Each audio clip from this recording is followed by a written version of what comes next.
नमस्ते दोस्तों। आज के इस वीडियो में हम CSR के कुछ पूछे गए क्वेश्चन और उससे रिलेटेड कंसेप्ट को डिस्कस करेंगे। इससे पहले हमने अमीनो एसिड और प्रोटीन के ऊपर बना रखे हैं कुछ वीडियो। आज भी हम प्रोटीन से रिलेटेड ही कुछ क्वेश्चन देख रहे हैं। तो चलते बढ़ते हैं आगे। सबसे पहला question, glycerol is added to protein solutions to stabilize the preparations. हम बोल रहे हैं कि ग्लिसरॉल को हम जब प्रोटीन के सोल्यूशन में ऐड करते हैं तो इसको ये प्रोटीन को ये स्टेबलाइज कर देता है। उसका क्या कारण है? तो कारण क्या है? पहला ऑप्शन बोल रहा है कि increasing the viscosity of solution. क्या ये विस्कोसिटी को बढ़ा देता है? विस्कोसिटी मतलब गाढ़ापन। दूसरा ऑप्शन है कि बाय स्टेबलाइजिंग द पीएच। क्या ये पीएच को स्टेबलाइज कर देता है? तीसरा ऑप्शन है प्रीफरेंशियल हाइड्रेशन ऑफ प्रोटीन। क्या ये प्रेफरेंशियल हाइड्रेशन एक बड़ा कंसेप्ट है, इसको हम आगे डिस्कस करेंगे। उसको ये करता है प्रोटीन को स्टेबलाइज करने के लिए। फिर चौथा ऑप्शन है interacting and neutralising the surface charge on the proteins. कि बोल रहा है कि ये न्यूट्रलाइज कर देता है सरफेस चार्ज को इंटरेक्ट करके। तो ये जो चौथा ऑप्शन था, ये वाली, ये तो जैसे सोडियम टोटोसाइल सल्फेट होता है ना, STS, वो यदि यहाँ पर रहता है ना ग्लिसरॉल की जगह पे, तो उसका ये काम था कि ये पॉजिटिव नेगेटिव चार्ज से इंटरेक्ट करके एक तरह से ये न्यूट्रलाइज कर देता है और फिर हम इसको इलेक्ट्रोफोरेसिस करते हैं, ये STS पेज में जो चलाते हैं। पर यदि हम इस ऑप्शन को देखें, ए वाले को, इंक्रीजिंग द विस्कोसिटी को ये नहीं इंक्रीज करता है। ठीक है, विस्कोसिटी को वो इंक्रीज करेगा जब हम हायर मोलिकुलर वेट पॉलीमर्स हो कोई, उसको यदि हम किसी सोल्यूशन में डालते हैं तो उसकी विस्कोसिटी बढ़ा देता है। और ये तो स्मॉल मॉलिक्यूल है, ग्लिसरॉल 3 कार्बन कंपाउंड है विद 3 ऑक्सीजन। सबको पता होगा ग्लिसरॉल का स्ट्रक्चर। फिर बी ऑप्शन हम देखते हैं, स्टेबलाइजिंग द पीएच। क्या ये पीएच को स्टेबलाइज करता है? तो ये पीएच को भी स्टेबलाइज नहीं करता क्योंकि ये कोई बफर नहीं है। ठीक है ना। फिर हम आए कि भाई फिर ये तीनों नहीं है तो ये चौथा ऑप्शन, तीसरा जो सी ऑप्शन है वो ठीक है, प्रिफरेंशियल हाइड्रेशन ऑफ प्रोटीन। तो ये preferential hydration of protein is right answer है। लेकिन ये जो कंसेप्ट है प्रिफरेंशियल हाइड्रेशन, ये क्या होता है? तो प्रिफरेंशियल हाइड्रेशन ये होता है कि जब आप देखते हैं कि एक्सट्रीम कंडीशन में जो और कोई ऑर्गेनिज्म रहता है, जैसे नॉर्मल प्रोटीन डीनेचर हो जाता है यदि उसके ऑप्टिमम टेम्परेचर से बढ़ेंगे तो, लेकिन जब एक्सट्रीम एनवायरनमेंट में जो जानवर या कोई माइक्रो ऑर्गेनिज्म रहता है तो उसके पास क्या मैकेनिज्म है उसको स्टेबलाइज करने के लिए प्रोटीन को, तो उसको मॉलिक्यूलर क्राउडिंग कहते हैं या मॉलिक्यूलर क्राउडर भी कहते हैं। उसके मैकेनिज्म से वो अपने आप को डिफेंस कर लेता है। उसी प्रकार से ये टर्म जो है यहाँ पे प्रेफरेंशियल वाला, ये भी वही चीज़ है। ये प्रोटीन को स्टेबलाइज करने के लिए ग्लिसरॉल जो है ना, प्रोटीन से इंटरेक्ट नहीं करके बल्कि उसके चारों तरफ रहता है, लेकिन इससे इंटरेक्ट नहीं करता। इसको और अच्छे तरीके से समझने के लिए हम अगले स्लाइड पे चलते हैं। ये हम कुछ एक्सट्रीम इन्वायरमेंट में जो एनिमल्स रहते हैं उसको हम एक्सट्रीमोफाइल्स कहते हैं।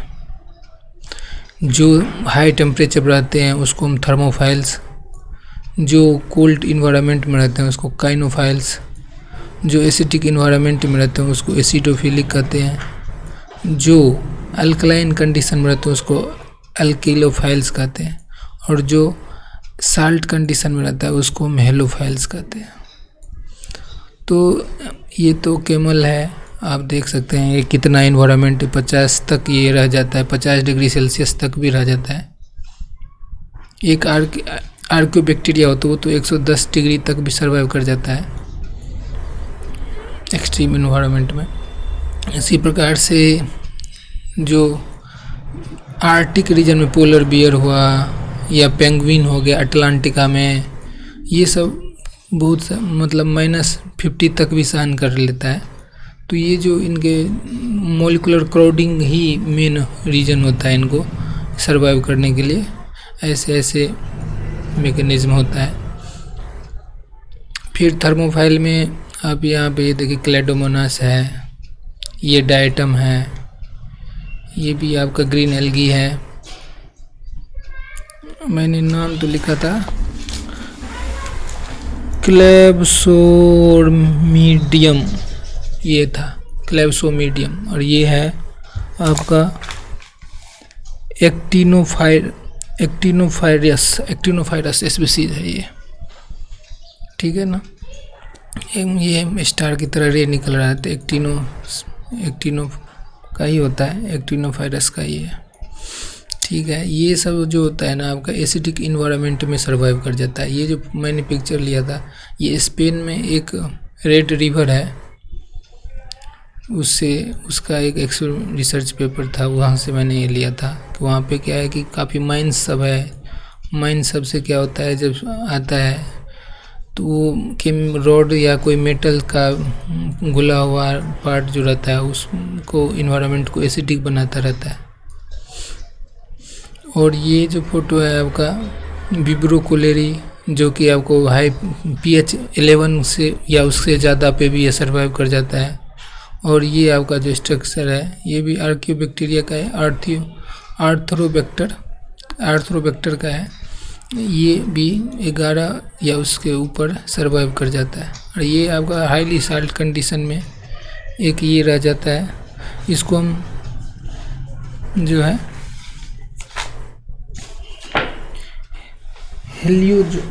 इसको बोलते हैं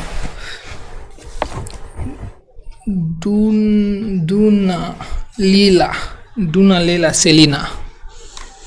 ये आपका ग्रीन एल्गी है, क्लोरोफेसी का ही है। तो ये सब सारे मिला के हम इस सब को एक्सट्रीमोफाइल्स कहते हैं। और इसमें जो इनका जो मेन बचने का मैकेनिज्म यही होता है कि इसमें मॉलिक्यूल जो होते हैं, इसके एक सेल में डिफरेंट टाइप के मॉलिक्यूल होते हैं जो कि प्रोटीन को डीनेचर होने से बचाता है। तो उसी कंडीशन, वो आप जुड़ते तो नहीं है लेकिन हाइड्रोफोबिक इंटरेक्शन करके, तो उस प्रक्रिया को हम मॉलिक्यूलर क्राउडर कहते हैं, ठीक है।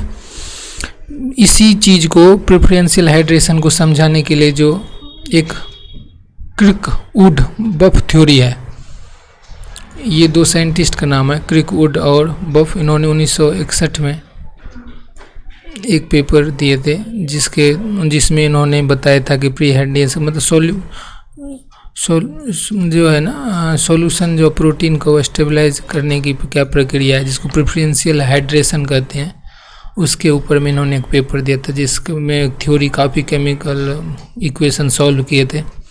उसी को इस थ्योरी को नाम दे दिया गया किरवुड बफ केवी थ्योरी, ठीक है। The theory has been applied to clarify the roles of denaturants and stabilizers on biochemical equilibrium such as protein folding और binding। तो ये थ्योरी का जो अप्लाई किया जाता है क्लियरिफाई करने के लिए कि डिनेचरेंट और स्टेबलाइजर का क्या रोल है फोल्डिंग और बाइंडिंग ऑफ प्रोटीन में। तो ये थ्योरी बहुत पॉपुलर है। फिर एक चीज़ और होता है, इसी थ्योरी ने बताया कि स्टेरिक एक्सक्लूजन जो होता है, चाहे वो शुगर हो या पॉलीहोल्स हो। पॉलीहोल्स में आपका ये जो है ग्लिसरॉल आ गया, शुगर में ट्रीहेलोज आ गया या पॉलीइथिलीन ग्लाइकोल हो गया, ये सब पॉलीहोल्स में आ गया। तो ये बोलता है कि steric exclusion of sugar and polyols from protein surface is dominant contribute to the preferential hydration parameter. तो ये जो पॉलीहोल्स बोला है तो प्रोटीन सरफेस पे डोमिनेंट कंट्रीब्यूशन करता है, ये बहुत बड़ा रोल प्ले करता है प्रेफरेंशियल हाइड्रेशन पैरामीटर पे। यही पूछ भी रहा था आपके पिछले क्वेश्चन में कि भाई कि ग्लिसरॉल जो प्रोटीन सोल्यूशन हम देते हैं उसके सोल्यूशन में तो उसका स्टेबलाइज कर देता है, तो क्या कारण हो सकता है। तो ये देखिए ग्लिसरॉल जो है आपका एक तरह से पॉलीहोल्स है और ये आपका प्रेफरेंशियल हाइड्रेशन ऑफ प्रोटीन करा देता है, जिसके कारण प्रोटीन के स्टेबलाइज, और इसको एक तरह से को सॉल्वेंट बोलते हैं, प्रोटीन के स्टेबलाइज कर देता है और उसका एग्रीगेशन भी परफेक्ट कॉम्पैक्ट स्ट्रक्चर फोल्डिंग भी करा देता है। तो यही चीज़ थी इस थ्योरी का मेन बात, कि ये जो बोलता है कि जो शुगर हुआ या पॉलियल्स हुआ, ये आपका क्या करता है कि प्रेफरेंशियल हाइड्रेशन पैरामीटर में डोमिनेंट रोल प्ले करता है। और तीसरी बात बोलता है कि however for low molecular weight osmolytes, जो लो मॉलिक्यूलर वेट ऑस्मोलाइट्स होता है, both osmotic exclusion and hydration contribute to the preferential hydration parameter. ठीक है, उसको बोलते हैं कि ऑस्मोलिटिक एक्सक्लूजन में भी उसका रोल होता है, हाइड्रेशन कंट्रीब्यूशन में भी रोल होता है।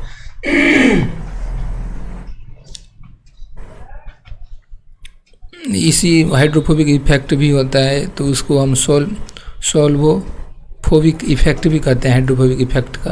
तो ये सब, और एक्सक्लूडेड वॉल्यूम होता है कि भाई ये बिना प्रोटीन से टच किए हुए ही उसके फोल्डिंग, प्रोटीन को बिना टच किए हुए ही उसके स्ट्रक्चर को ये मेंटेन करता है, स्टेबलाइज करता है। ये देख सकते हैं आप इस स्ट्रक्चर में कि ये प्रोटीन है, इसके ये आपका ग्लिसरॉल है और ये वाटर मॉलिक्यूल है। तो ये ग्लिसरॉल जो है ये आपको इसको स्टेबलाइज कर देता है विदाउट टच किए हुए, और इसी को हम एक्सक्लूशन या सॉल्वेशन या हाइड्रोफोबिक इफेक्ट भी कहते हैं। और ये प्रोटीन का जो था एक तरह से स्टेबलाइजेशन सॉल्युबिलिटी से रिलेटेड था। और ये देखिए कैसे वाटर मॉलिक्यूल इसके टच में रहता है, वही चीज़ यहाँ दिखा रहे हैं। और जब कोई दूसरा केमिकल आ जाए तो जब ये अपना रोल प्ले करता है उसको स्टेबलाइजेशन करने में। वैसे तो नेचुरल प्रोटीन वाटर में ही एक मतलब स्टेबलाइज रहता है, कोई भी नेचुरल प्रोटीन है वाटर, जो इसको हम बोलते हैं कि यूनिवर्सल सॉल्वेंट भी बोलते हैं। तो प्रेफरेंशियल हाइड्रेशन जो था ये आपका राइट आंसर था। और इसके अलावा आप प्रोटीन का जो डीनेचर होता है, जो राइट कोने में आप देख सकते हैं कि ये आपका नेटिव प्रोटीन है। नेटिव प्रोटीन में कोई भी डिनेचुरेशन कराते हैं तो ये अनफोल्ड हो जाता है, नेटिव स्टेट में नहीं रहता है। सल्फर हाइड्रिल ब्रिज जो रहता है वो टूट जाता है, हाइड्रोजन बॉन्ड रहता है वो टूट जाता है, लेकिन इसके पेप्टाइड बॉन्ड नहीं टूटता। ठीक है, डिनेचुरेशन का मतलब ये है कि बस इसका जो है वह एक्टिविटी नहीं रही, ये जैसे एक्टिव में है ये एक्टिव नॉन एक्टिव हो गया। और ये डिनेचुरेशन कराने के कई तरीके हैं, चाहे हाई टेम्परेचर से भी हो जाता है, कोई strong acid base reaction chemical दे दो उससे भी हो जाता है, और कोई आपका एजेंट होता है वो भी करवा देता है, जैसे एक ये है यूरिया है, ग्वानोडीन हाइड्रोक्लोराइड है, ये भी करा था। और सल्फर हाइड्रिल को रिड्यूस करने के लिए आपका मरकेप्टो बीटा मरकेप्टो इथेनॉल होता है वो भी कर देता है। तो ये सब आपके डीनेचुरेंट है, डीनेचुरेशन कराता है, डीनेचरिंग एजेंट है ये सब। चलिए आगे देखते हैं। अगला क्वेश्चन है 2017 में ही पूछा गया है जून में कि denaturation of highly helical protein having disulfide bridges and 2-phenyl can be monitored as a function of temperature by which technique. बोल रहा है कि भाई डीनेचुरेशन जो हम करते हैं हाईली हेलिकल प्रोटीन जिसमें डाइसल्फाइड ब्रिज है और 2-phenyl ग्रुप है, फिनाइल एलेनिन ग्रुप है, तो उसको हम कैसे मॉनिटर करेंगे, जिसका जो टेम्परेचर फंक्शन है उसका टेम्परेचर के अकॉर्डिंग वो वेरी कर रहा है, बाय विच टेक्निक, किस टेक्निक से। तो सबसे इसमें देखने की बात है कि भाई इसमें फिनाइल एलेनिन क्यों दिया, डाइसल्फाइड ब्रिज बॉन्ड दे रहा है, हाईली हेलिकल प्रोटीन है, ठीक है ना। तो ये 2-3 ट्रिक आपको हिंट दे रहा है ये कि भाई फिनाइल एलेनिन जो होता है उसका जो एब्जॉर्बेंस होता है वो लगभग में 260 से 265 के बीच में होता है। तो आप ये देखिए कि एब्जॉर्बेंस ही इसका हाई पीक पे है, 260 के आसपास है। तो अब ये बोल रहा है कि बी वाला ऑप्शन देखिए, ये बोले monitor the absorbance as 214 nanometer at various temperature. भाई जब ये फिनाइल एलेनिन है ये 260 पे एब्जॉर्बेंस देगा तो 204 पे 14 पे करने का कोई तुक ही नहीं बनता। तो ये वाला ऑप्शन तो आपका गलत है। इसी प्रकार से ये मॉनिटरिंग रेशियो ये 214 और 250 पे कोई तुक ही नहीं है जब आपका फिनाइल एलेनिन है और ये आपको पता है इसका ऑब्जर्वेंस 260 पे होता है। तो ये दोनों जो है ना ऑप्शन गलत हो गए। अब आपके पास 2 ऑप्शन बचते हैं, एक पहला ऑप्शन क्या है, recording the CD spectra eight various temperature. आप चाहे तो सर्कुलर डाइक्रोनिज्म जो होती है वो कर लो, या आप estimating the sulphur hydryl content during the heat denaturation. Sulphur hydryl content कर लो। तो ये तो बहुत मुश्किल है कि भाई आप सल्फर हाइड्रिल कंटेंट को जाके जब आप, ये भी मुश्किल ही है कि भाई आप उसको कंटेंट को एस्टिमेट कर लेंगे कि कितना है उसमें, estimating the sulphur hydryl content during the heat denaturation. तो ये भी ऐसा कोई टेक्निक नहीं है फिलहाल। तो ये पहला ऑप्शन को हम देखते हैं, ये क्या बोलता है कि भाई CD spectra eight various temperature, तो ये भी सही है। ये सर्कुलर डाइक्रोनिज्म जो है ये बहुत बड़ा रोल प्ले करता है प्रोटीन के स्ट्रक्चर के आइडेंटिफिकेशन में, किस टाइप का प्रोटीन स्ट्रक्चर है। तो हमें इसको CD को डिटेल से देखते हैं। ये जो है आपका, देखिए ये आपका जो पहला वाला है ये आपका बोल रहा है कि ये आपका है अनपोलराइज्ड है। अनपोलराइज्ड लाइट ऐसे होता है, यूनिफॉर्मली हर डायरेक्शन में वो फैलता है। जैसे कोई भी लाइट आप जलाते हैं तो उसका वो अनपोलराइज्ड हो गया, ठीक है। ये जो दूसरा है ये पोलराइज्ड लाइट है, इसमें एक ही डायरेक्शन में जा रहा है। आपका बोल रहा है कि लीनियरली या प्लेन पोलराइज्ड लाइट है B the light is moving along the Y axis. For up unpolarized light all direction occurs, whereas for the linear plane polarized light only the Z direction is found. एक ही direction होता है Z. देख रहे हैं ना, इसी direction में लाइट आपका फ्लो कर रहा है। जेड इधर हो गया -Z, एक ही डायरेक्शन में, इसको हम प्लेन या पोलराइज्ड लाइट कहते हैं। और एक तीसरा होता है ये कैटेगरी जिसको क्या कहते हैं, जो कि CD में यूज होता है। इसमें क्या होता है आपका कि पोलराइज्ड लाइट होता है the direction of rotation can be clockwise या एंटी क्लॉकवाइज। देख रहे हैं कि ये हो गया आपका क्लॉकवाइज और ये हो गया आपका एंटी क्लॉकवाइज। इसमें दोनों ये क्लॉकवाइज एंटी क्लॉकवाइज यूज होता है।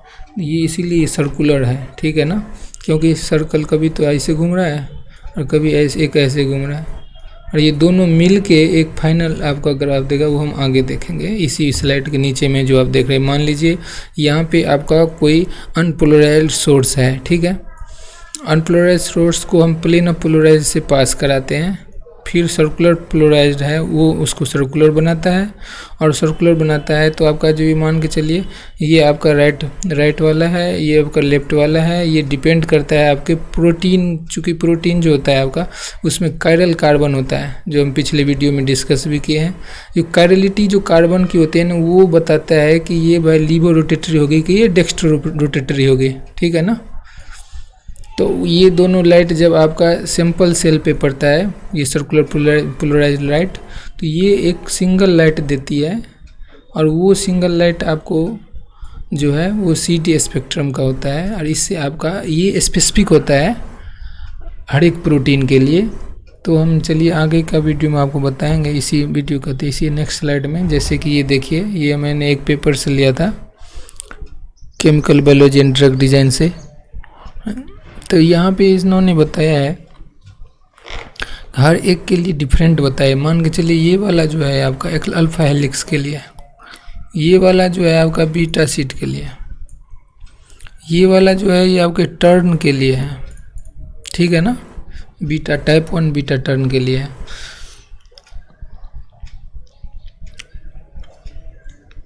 और क्रॉस डायस्लाइन एक्सटेंडेड 3-1 हेलिक्स के लिए, ये वाला एक्सटेंडेड 3-1 हेलिक्स के लिए है, ठीक है। फिर आपका ये पॉलीप्रोलिन का भी जो कोई बना होगा हेलिक्स पेप्टाइड, तो उसके लिए भी ये यूज करते हैं, ऐसे ही आता है उसका भी स्ट्रक्चर, ठीक है। शॉर्ट टैसिड लाइन जो है ये वाला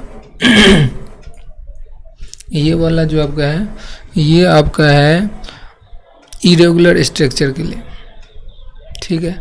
तो ये देखिए कितना स्पेसिफिक दे देता है कि आपका प्रोटीन में कितना अल्फा हेलिक्स है या कैसा है। हर एक प्रोटीन का ये डिफरेंट ग्राफ दे देता है विद टेम्परेचर, यदि उसमें कुछ डीनेचुरेशन हुआ है। ये क्वेश्चन में भी पूछ रहा था आपको कि भाई denaturation of helical protein, helical alpha helix है, हेलिकल बता रहा है, उसमें डाइसल्फाइड ब्रिज भी है और प्रोलीन और फिनाइलएलिलीन भी है। तो उसकी डीनेचरेशन टेम्परेचर जैसे जैसे बढ़ता है डीनेचर होता है। तो हम यही CD यूज करते हैं। और ये यहाँ पे जैसे फिनाइलएलिलीन है, टायरोसिन है, ट्रिप्टोफैन है, इसका भी इन्होंने जब आप CD करते हैं सर्कुलर डाइक्रोइज्म में इसका डिफरेंट स्पेक्टर आता है।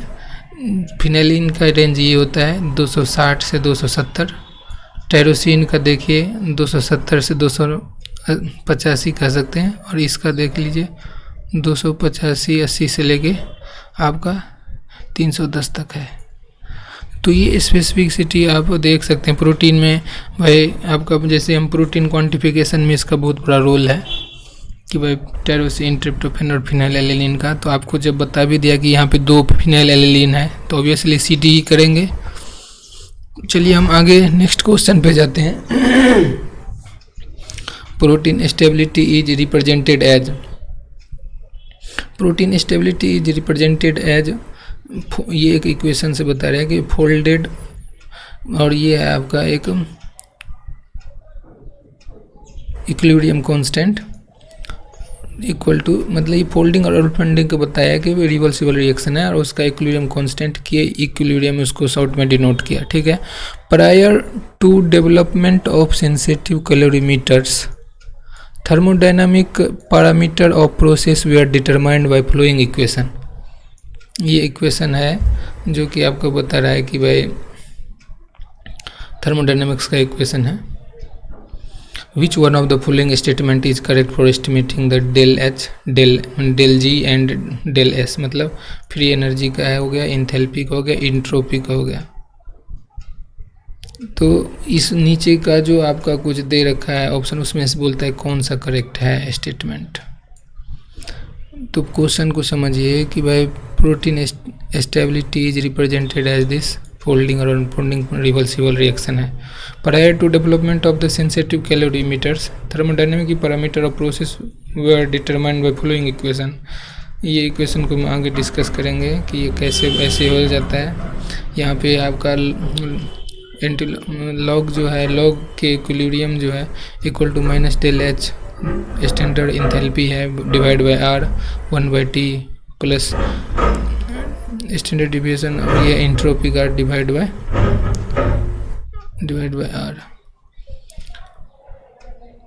तो del H del S are standard changes in the enthalpy and entropy है रिस्पेक्टिवली। तो इसमें से कौन सा जो है सही होगा। तो हम आगे बढ़ते हैं, इसको आंसर देखते हैं। एक्चुअली पहला ऑप्शन बोल रहा है कि determining the ratio of folded and unfolded protein at 37 degree Celsius. B option बोल रहा है कि भाई plotting K equilibrium as a function of del H की फंक्शन है। फिर तीसरा बोल रहा है कि plotting of K equilibrium against del S मतलब इंट्रोपी का फंक्शन है। ये बोले plotting K equilibrium against the temperature. तो इसका जो है कौन सा ठीक है, क्या temperature determining the ratio of folded and unfolded protein as this, या ये टेम्परेचर 37 डिग्री का टेम्परेचर का कारण ये होता है, या भाई ये जो आपका इक्वेशन है इसका फंक्शन डेल एच है, या इसका फंक्शन इंट्रोपी है, या फंक्शन टेम्परेचर है। तो हम आगे देखते हैं। तो ये वाला जो आपका है इक्वेशन, ये देखिए आपका स्टैंडर्ड फ्री एनर्जी का है जो होता है -RT/ln के इक्विलिब्रियम। फिर आपका ये जो है del H 0 equal to del H मतलब change in free energy equal to change in enthalpy minus temperature और चेंज इन एंट्रोपी। ये एक स्टैंडर्ड इक्वेशन है। लेकिन जब आप इस फ्री एनर्जी का जो वैल्यू आप यहाँ पे पुट कर देते हैं तो फिर ये इक्वेशन ये रूप ले लेता है। और इस इक्वेशन को फिर यदि हम RT से दोनों साइड डिवाइड कर दें तो ये इक्वेशन बन जाता है। ठीक है, तो हम यहाँ पे देख सकते हैं कि भाई ये आपका ग्राफ है और ये जो इक्वेशन है ये इक्वेशन आपको स्ट्रेट लाइन की तरह दिखेगा। y equal to mx plus c, ये स्ट्रेट लाइन का इक्वेशन है। एक यहाँ पे एग्जांपल भी ले तो y equal to 2x minus 4, और फिर आप इसमें भी वही देख सकते हैं। ये आपको हो गया y और ये आपका हो गया भाई x, ये हो गया आपका m, ये आपका हो गया c।